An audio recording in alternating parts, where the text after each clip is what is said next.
High সবাই, কেমন আছো? আমার নতুন একটা ব্লগে তোমাদের সবাইকে স্বাগত। আজ যে ভিডিওটা এডিট করছি সেটা কিছুদিন আগে আমাদের একটা পিকনিক হয়েছিল, আর সেখানেই আমরা যাচ্ছিলাম। সেটারই ভিডিও এটা, যদিও ছবিও কিছু আগে পোস্ট করেছি।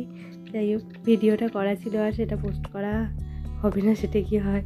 এইগুলো আসলে স্মৃতি হিসাবে তবু ফেসবুকে রয়ে যায়, বেশ ভালো লাগে মাঝে মাঝে দেখতে।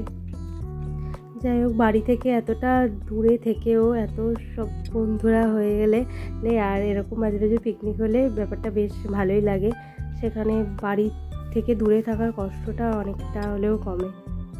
আর আমরা সবাই প্রায় একই জায়গায় থাকি, আর আমাদের বাড়ি থেকেই দূরেই একটু পার্ক আছে একটা, ওখানেই আমরা সবাই রান্না টান্না করে নিয়ে গিয়েছিলাম। সবাই মিলে বসে একসাথে আড্ডা দেওয়া, খাওয়া দাওয়া এইসব হচ্ছিলো।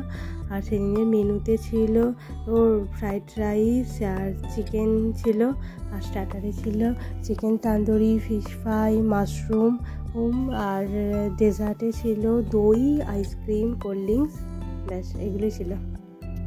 তো সেদিন ওই মাঠেই বড়দের একটা খেলা ছিল, ক্রিকেটের টুর্নামেন্ট। ওরা রোজই খেলে, সেটারই একটা টুর্নামেন্ট ছিল। তো ওরা তাড়াতাড়ি খেয়ে নিচ্ছিল, আর বাচ্চাগুলো একসাথে জড়ো হলে বেশ ভালোই মজা পায়। ওরা অনেক খেলা করতে পারে।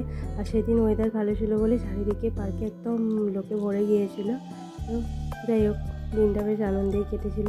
এরকম ফেস্টি আমাদের আবার হবে। তো আজকের মতো টাটা সবাইকে, সবাই খুব ভালো থাকো।